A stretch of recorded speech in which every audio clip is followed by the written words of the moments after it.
সুন্দর দৃশ্য।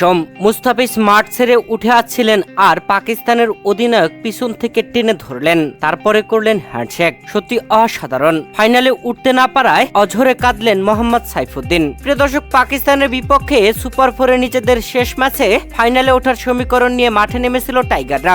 আর এই ম্যাচে মাঠে নেমে টসে জিতে পাকিস্তানকে আগে ব্যাটিং এ পাঠায়। বাংলাদেশ দারুণ বোলিং করে পাকিস্তানকে 135 রানে আটকে দেয়। 8 উইকেট হারিয়ে পুরো 20 ওভার খেলে 136 রানের টার্গেট দেয় পাকিস্তান।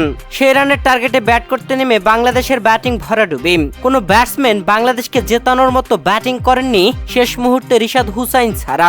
বাংলাদেশ শেষ পর্যন্ত পুরো 20 ওভার খেলে সংগ্রহ করে 124 রান, 9 উইকেট হারিয়ে।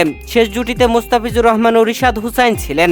রিশাদ দারুণ ব্যাটিং করছিলেন। শেষ ওভারে 23 রান প্রয়োজন ছিল, সেখানে 11 রান তুলতে সক্ষম হয়, তবে বাংলাদেশ 11 রানে ম্যাচটি হেরে যায়। রিশাদ 11 বলে 16 রানের অপরাজিত ব্যাটিং করেন আর 4 বল খেলে 6 রানে অপরাজিত থাকেন মুস্তাফিজুর রহমান। বাংলাদেশের বিপক্ষে এই জয় তুলে নিয়ে ফাইনালে উঠল পাকিস্তান। ফাইনাল ম্যাচ ভারতের বিপক্ষে আগামী 28 সেপ্টেম্বর। বাংলাদেশের বিপক্ষে জয়ের পরে বাংলাদেশের দুই ব্যাটসম্যান রিশাদ ও মুস্তাফিজ যখন মাঠের বাইরে চলে আসছিলেন, তখন পাকিস্তানের অধিনায়ক সালমান আলী আগা দৌড়ে আসেন তাদের কাছে, পিছন থেকে আটকে দেন তাদের এবং এরপরে করেন হ্যান্ডশেক। সত্যি এই দৃশ্যটা দেখে পাকিস্তানিরা যে বাংলাদেশকে হারিয়েছে, এই দুঃখটা কিছুটা হলেও লাঘব হয়েছে সমর্থকদের। তবে বাংলাদেশি সমর্থকদের কাঁদালেন মোহাম্মদ সাইফুদ্দিন।